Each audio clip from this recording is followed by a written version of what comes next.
Hey, welcome to the process. My name is Dr. John Bush, May 10th, 2025, doing reference class forecasting, looking at ADP 2019 to 2024, looking at preseason ADP versus end of the season finish fantasy points per game. Check out the quarterback video first. This is running backs here. I'm going to do that, but I have a little bit more introduction about what is reference class forecasting. I've got some previous video lessons before. You got to hunt for them, making you chop that wood before you get the fire. Check out the podcast, check out Science and Fantasy Football.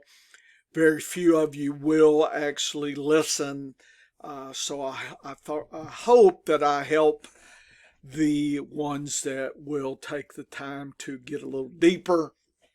Again, my name is Dr. John Bush. I'm a retired university professor, microbiologist, taught 30 years, helping students get into medical, vet, dent, pharmacy school, etc. So been doing data analysis and been a data scientist basically feels like all my life here. I'm 65, so been rocking and rolling. And you're probably saying, how do I get up for this? I'm listening to the White Stripes right now. If you've never heard the White Stripes, please listen to them. Great band, not for everybody. But I like a lot of different music, but that's one I'm listening to today here. I'm glad they got into the Rock and Roll Hall of Fame this year. It's about damn time. Okay, running backs, here we go. Again, with all the positions, I actually go year by year. And what you see is I divided the ADPs by 12s. So we have the green, the orange, and the yellow, right? Top 12, next 12, next 12. And I color code it. And then over here, we actually see the end of the season EOS fantasy points and the actual finish position here.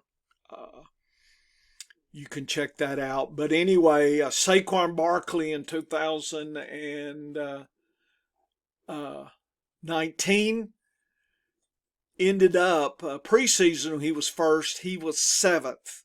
So you spent a first round, first pick, and you got the seventh pick here. CMC was number one that year. He was number two, etc. And you're saying, well, who was the big loser?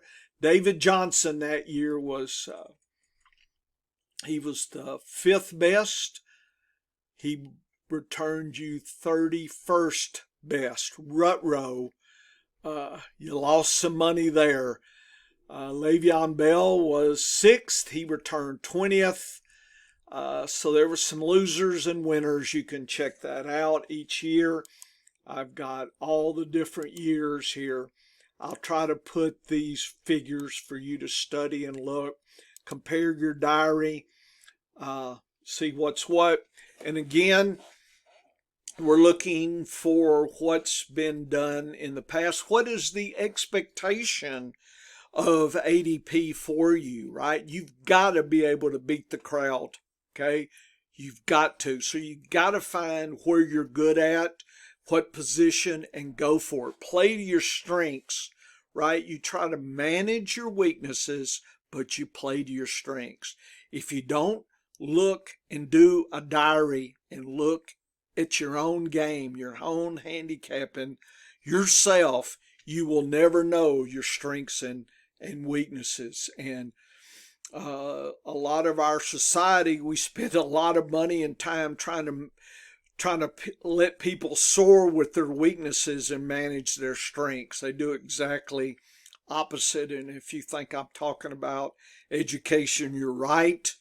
That's just the way it is. I understand we spend a lot of resources and time getting people barely over the finish line. And I think those that could really take us to the stars and whatnot are not given their due. I'm sorry, not everybody, gets to win at fantasy football and win at life. Can't help it. It's not a utopia. What can I say? Bad, Dr. Bush, bad. Okay, so what did we end up here? Here's running backs. PY's previous season ADP or previous preseason year, that year, and then end of the season. So the top 12 in ADP, how many finished in the top 12? 40 out of 72. Down here, that's 56%. So if you were thinking it was 80 or 100%, rut row. 87% of the top 12 finished in the top 24. So the next 12, 56%, so half. So after the top 12 running backs are off the board, you're now flipping a coin to grab one that's in the top 24, and then 25th and 36, you're talking 1 out of 3 is a potential winner. So folks, you need to catch that. You're going down by halves each time. That is just what reference forecasting allows you to do. It sees what you should expect for this year on average. Your job is to, if you haven't done it, start your diary. Are you good at running backs? Are you good at rookie running backs? Are you good at older running backs? Let's exploit your strength. Okay, let's soar with it. Okay, and if you're not good at running backs, you need to be good at running backs. So you've got some work to do. Listen to our podcast, look at our methodology, things that we use to try to get you better at that here. So I think that's quite interesting. Again, I'll have the static images for you to look at. I'll put that up. Again, I guess I was feeling generous today listening to the white stripes here. So fantasy points per game, a lot of people use that. How good is that in predictions? And so previous year, top 36 fantasy points, top 12, next 12, next 12. How many finished? 47%, ADP 56. What you'll find is that ADP is getting you more in the money, as it were. Okay, that's just the way it is.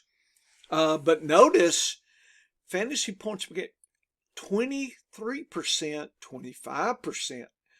So here we actually see that looking at last year's fantasy points per game, 13th through 24th, is as good as this year's ADP. So I think you might have an advantage there in that quadrant right there, in that little sector. Okay, it's 51 for fantasy points, 56. So it's almost identical. So I think you have an opportunity, guys, to hit that. And notice the ADP, the ones that finished in the last quadrant there, the 25th, 36 was 21. Here it was 13. So I think there's some advantages here, and I've never seen anybody spot that.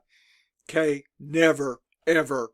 Okay, I don't know what people are doing. I don't know what sites you're paying for, but this is the kind of nuggets that you need to be knowing about. If you don't understand and know this, you're going to get surprised. And so this is, in your pre-draft, you need to take notes, listen to my videos, listen to our podcast, Dennis and I, our podcast, and figure this stuff out, folks. The few that listen to us, thanks, by the way. You're the hardcore here, the faithful few, as it were. And I hope we make you some money here, because that's the bottom line, okay, is making money, putting money in your pocket. That's what I'm doing this for. I'm not going to get on Twitter and flap my chops. I lay low profile, so that's fine. I don't need to make noise. I'm too busy trying to figure out these little sweet spots. I think this is a sweet spot right here. Okay. As with quarterbacks, I cut the pie into 6 instead of 12s. And I actually got the raw numbers here. And I envision these raw numbers. That's the top 12 and the next 12. So the top 24 are shown here. And remember, each year is shown. And hitting 6 is perfect. So green, none of these are perfect here. The best you got is 4. And you had 3 there that did as good as there. So I thought that was kind of interesting. And it gets really lean late in the sectors here for making some money here. And if you look at the ADP sectors here, this is what I think is very intriguing, folks. Wake up here. Top 6, 58% finished in the top 12. Next 6, 53%. There's your advantage right there. People are thinking, on average, these are worth more than the next 12. And you know, with quarterbacks, if you look at my video lesson, 72 and 44, it was. So you do have a problem with the quarterback that you don't see on average with the running backs, folks. Right here. I'm sorry. Right there you go. People have never said this before. And look at the 13th through 18th versus 19th through 24th. 31 and then basically 20. So you even have a shot in here of grabbing a nice selection. But boy, when you're down 25th or worst, 20%, 1 out of 5 might be something. So if I'm in a running back centric league here in standard, to me, that's where you really need to beat that 1 out of 5. Think about it. If you could double that, how much advantage you would have if you were that talented here. So take a look at these, spot these areas of really intriguing interest here. At least I think so. And there's a lot of good stuff here. But to me, knowing that the top 6 and the next 6 are about the same is amazing. And I don't think people would tell you that at all. There's something going on there. I suspect it's injury. I suspect that the injury and whatnot, and finding the handcuffs is worth your time in running backs here. I don't think we'll see this in tight ends and wide receivers. Something's going on here with running backs. We actually get some interesting evidence here of that. And so I'm really intrigued by this data here. And I think it's very interesting. And I think we have an opportunity in the top 18. I think you got an opportunity to maybe, if you can grab 2 running backs, make sure they're going to finish in the top 12. There's your goal for each year. If you can do that, I think you'll have such an advantage over your league mates here. So I think that's very interesting. I hope you enjoyed it. And here's just the graph showing this and this are almost the same, folks. And we didn't see that with quarterbacks. And here's the next sector, better than this. And notice the outs here, right in here. To me, 40% are out in 19 through 24. So if you want to figure out where your advantage could be, figuring out a couple of running backs, if you're drafting in here that are not out of the top 36, is another advantage. So look at your diary, see if you can beat it in that sector as well. So reference class forecasting allows us to see what's gone on before and plot our strategy for this year's August drafts here. So I hope I help you out. We're doing, I think, tight ends next in the next video. Yeah, I will. Okay, come back. I hope we're having lots of fun here. Woo woo. Hope we make you a winner.